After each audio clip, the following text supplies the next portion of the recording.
Good morning. Today is Monday, February 21st, 2022. I am in the Greenbrier section of the Great Smoky Mountains National Park, and I am hiking up Porter's Creek today. This is the first of several day hikes I'm doing this week. I'm very excited. My husband is visiting with me, so I'm going to be getting early morning starts hopefully every day. It's not quite sunrise yet, but it's getting there. I'll show you. And this is my view today.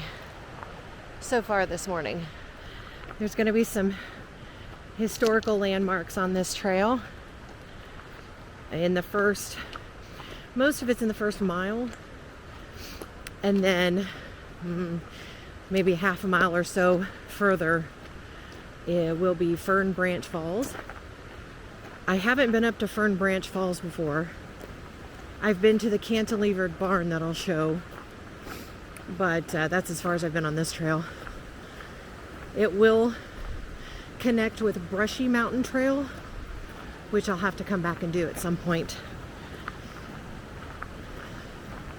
Right now, it's just an old roadbed that will end at the cantilevered barn. I think it's called the Old Messer Place or Old Messer Barn. Look at that. I'll be following the creek for a while. Greenbrier is one of my favorite places in the park. Partly because it's just not as crowded as the rest of the park.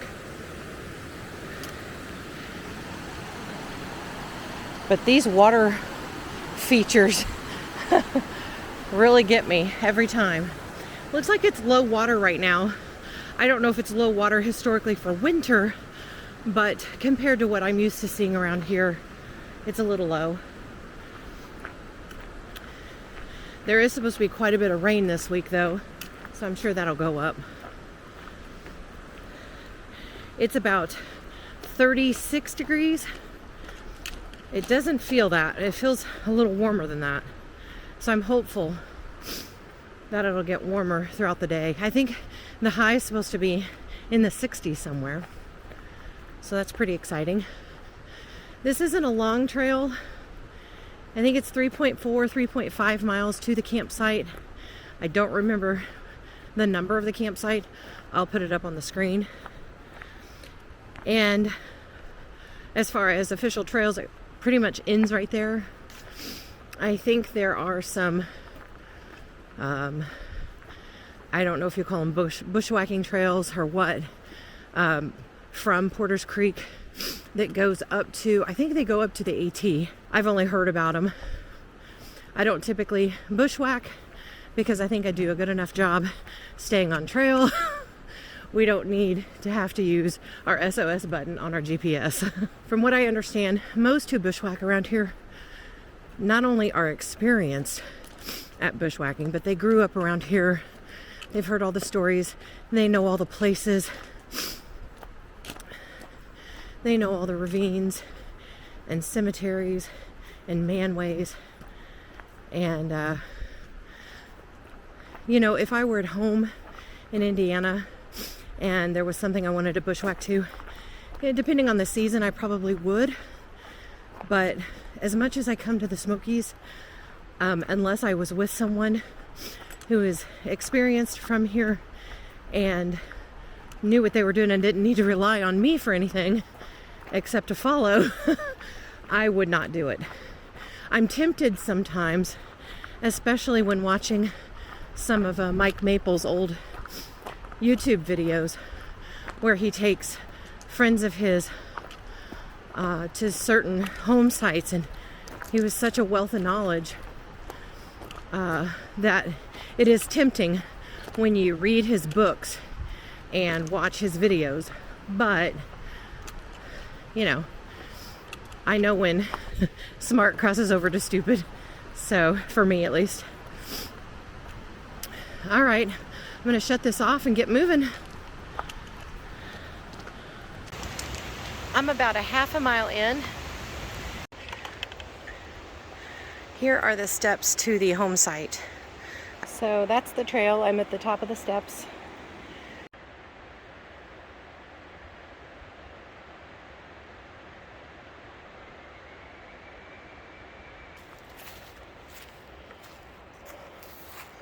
What a view. Look at that sunrise.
Is right ahead.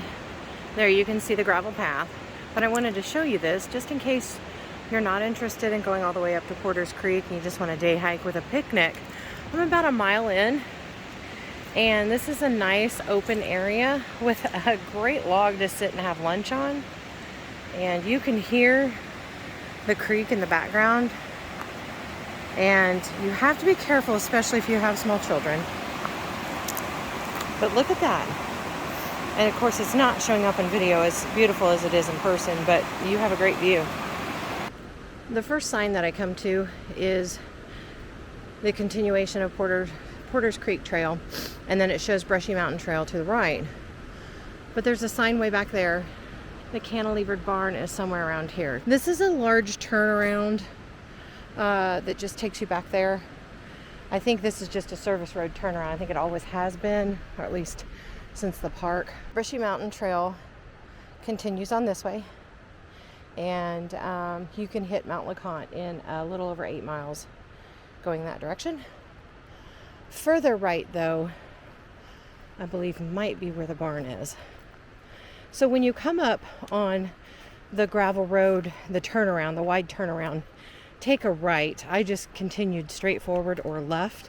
But if you want to go to the Messer barn, it'd probably be just as easy to take the right there because it all wraps around, and you'll want to see that before you go up to Porter's Creek.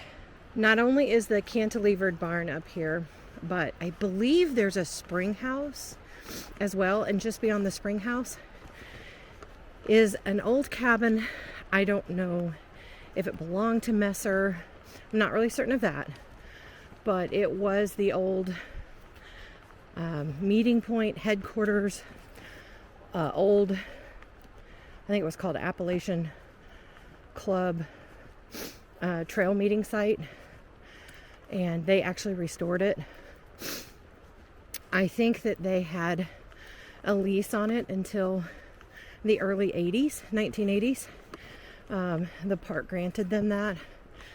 And then I really don't know what happened after that, as far as, obviously they gave it up. I mean, you can tell there was an old cot in here the last time we were here. So obviously they don't meet here anymore. But I think it was just a starting point to get up to LeConte. So here is the cool cantilevered barn.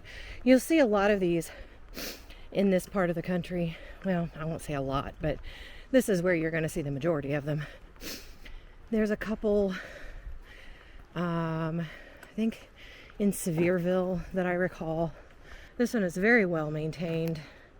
The style of barn was a great way to store things under roof, out of the elements that you needed, that, you know, before you had actual barns that you stored equipment in.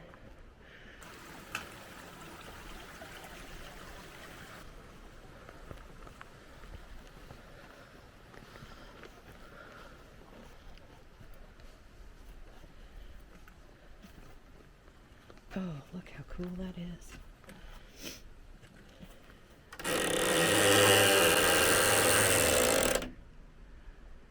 I wish I could start playing Thriller right here.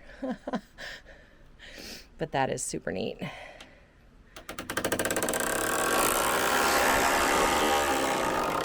And not at all creepy. Let's see. Let's go up to the porch area.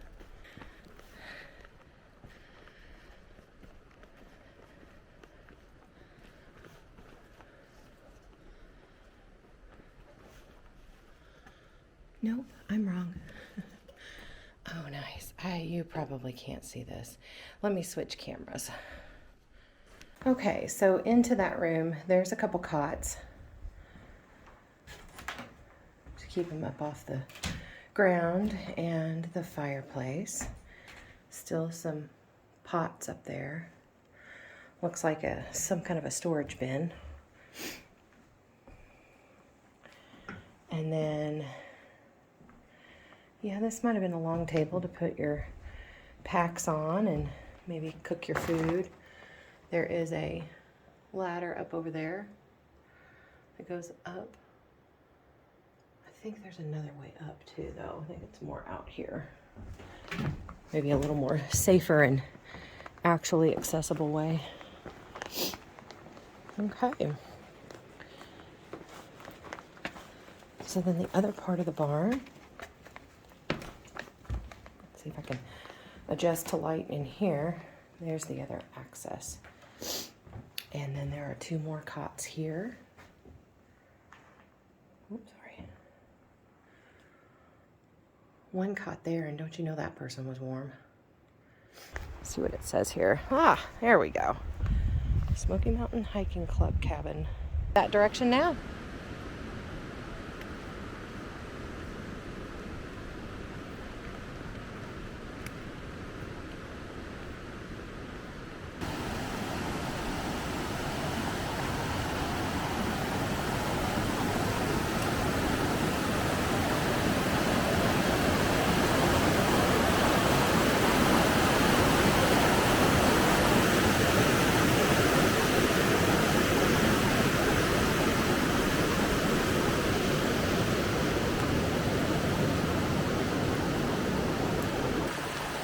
There is Fern Branch Falls.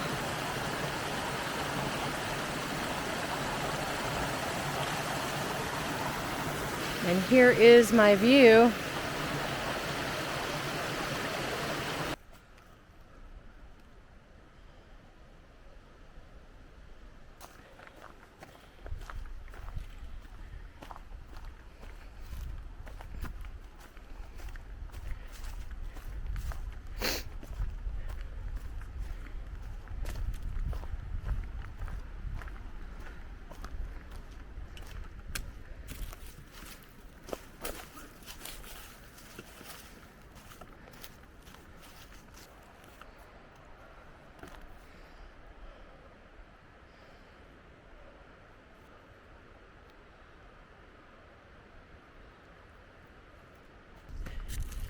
I just left the campsite.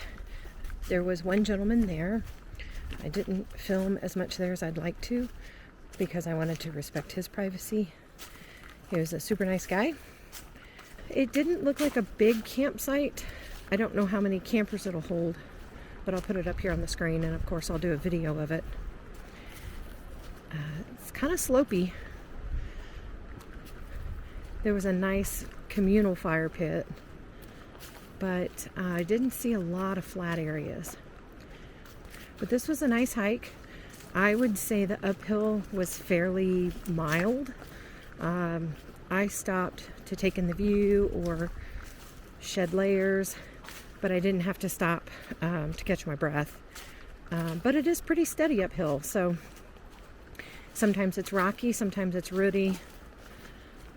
But it's a very beautiful hike, and I can only imagine what it'll be like in a couple months with the flowers blooming. Some of the trail is part of the creek, the stream, like right here. I can imagine if you came here during high water, you might not be able to rock hop some of these. So unless anything interesting happens along the way, this is probably going to be the end of my recording, because we've pretty much seen it all. And thank you for watching. I hope you enjoyed it.